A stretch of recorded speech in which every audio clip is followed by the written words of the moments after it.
क्योंकि जैसा कि मैंने पहले आपको जिक्र किया कि वर्धमान मेडिकल कॉलेज की नर्सेस कह रही हैं कि सुबह 9 बजे से शाम 4 बजे तक हम बैठे रहे और हमारा लिस्ट में नाम भी था, फिर भी उसके बावजूद भी वैक्सीन नहीं लग पाई। तो ये स्थिति आगे ना हो, इसके लिए क्या किया जाएगा?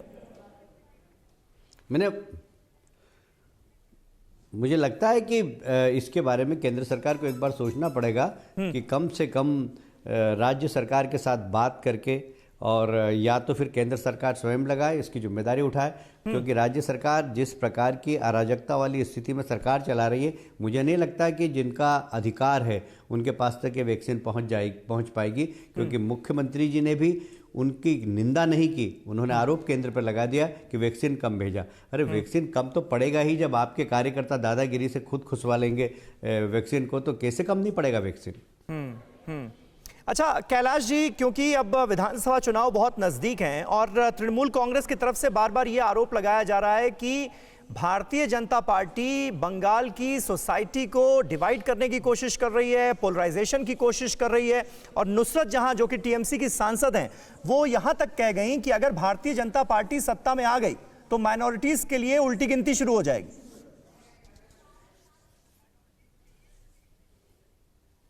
देखिए, सारे देश के अंदर माइनॉरिटीज रहती है। बंगाल के उत्तर प्रदेश के अंदर सबसे ज्यादा बड़ी संख्या में माइनॉरिटीज है। क्या हुआ वहां पर? आसाम में हमारी सरकार है, बड़ी संख्या में माइनॉरिटीज, क्या हुआ उनके साथ? देखिए, मोदी जी का जो मंत्र है कि सबका साथ, सबका विकास और सबका विश्वास, हमने जीतने की कोशिश की है। मुझे गर्व है कहते हुए कि बड़ी संख्या में मुस्लिम कार्यकर्ता भी आज भारतीय जनता पार्टी से जुड़ रहे हैं। आपको आश्चर्य होगा, राम मंदिर के निर्माण में मुस्लिम लोग चंदा दे रहे हैं। ये मोदी जी की दूरदृष्टि और सबका साथ, सबका विकास, सबका विश्वास का एक सबसे बड़ा उदाहरण है। और इसलिए इस प्रकार के हल्के फुल्के लोग बयान दें, जिनकी की राजनीतिक आयु अभी 6 महीने साल भर है, वो भारतीय जनता पार्टी के बारे में टिप्पणी करें। मैं समझता हूं कि वो उनका स्थान अपनी जगह जहां पर है वहां उस बारे में टिप्पणी करें। वो फिल्मी दुनिया के बारे में टिप्पणी करें, वो बॉलीवुड के बारे में टिप्पणी करें, वो टॉलीवुड के बारे में टिप्पणी करें। ऐसे लोग जिनकी राजनीतिक आयु अभी 6 महीने साल भर है, वो भारतीय जनता पार्टी के बारे में टिप्पणी करें। मैं नहीं समझता कि उसके बारे में मुझे कुछ बयानबाजी भी करना चाहिए। लेकिन कैलाश जी, जिस तरह से ये आप लोग आरोप लगाते हैं, भारतीय जनता पार्टी की तरफ से आरोप लगाया था कि टीएमसी ने जमकर मुस्लिम तुष्टीकरण किया है पिछले 10 सालों के शासन में, क्या आपको लगता है कि एक पर्टिकुलर वोट बैंक, मुस्लिम वोट बैंक, इस वजह से भारतीय जनता पार्टी से छिटक सकता है? क्या ये आशंका आप लोगों को भी है? ये सवाल मैं आपसे इसलिए पूछ रहा हूं क्योंकि आप पश्चिम बंगाल में लगातार काम कर रहे हैं, ग्राउंड पर जो रियलिटीज हैं, स्थिति है, उसको बहुत अच्छे से समझते हैं।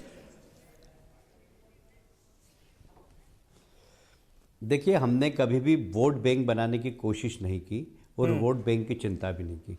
हमने सबको साथ में लेके, सब लोगों को एक साथ लेकर भारतीय जनता पार्टी, आप समझते हैं, भारतीय जनता पार्टी ने अपनी राजनीतिक यात्रा जनसंघ से प्रारंभ की थी 10 लोगों ने। बिल्कुल। आज भारतीय जनता पार्टी दुनिया की सबसे बड़ी सदस्यों वाली पार्टी है। वो किस लिए है? इसलिए कि हमने सबका साथ, सबका विकास और सबके विश्वास के साथ अपना राजनीतिक सफर चलाया है। और मुझे कहते हुए बहुत गर्व है कि ये वोट बैंक की बात करना, ये तुष्टीकरण की बात करना, जिन लोगों को वोट बैंक की चिंता है वो कर रहे हैं, वही लोग इस वैक्सीनेशन का विरोध कर रहे हैं। वही लोग मोदी जी को बदनाम करने की कोशिश कर रहे हैं, वही लोग देश को बदनाम करने की कोशिश कर रहे हैं, दुनिया के सबसे बड़े वैक्सीनेशन के अभियान के खिलाफ उंगली उठा रहे हैं, क्योंकि उन्हें देश की चिंता नहीं, अपनी कुर्सी की चिंता है, अपने वोट बैंक की चिंता है। फिक्र आपकी, सोमवार से शुक्रवार रात 9 बजे सिर्फ TV9 भारतवर्ष पर।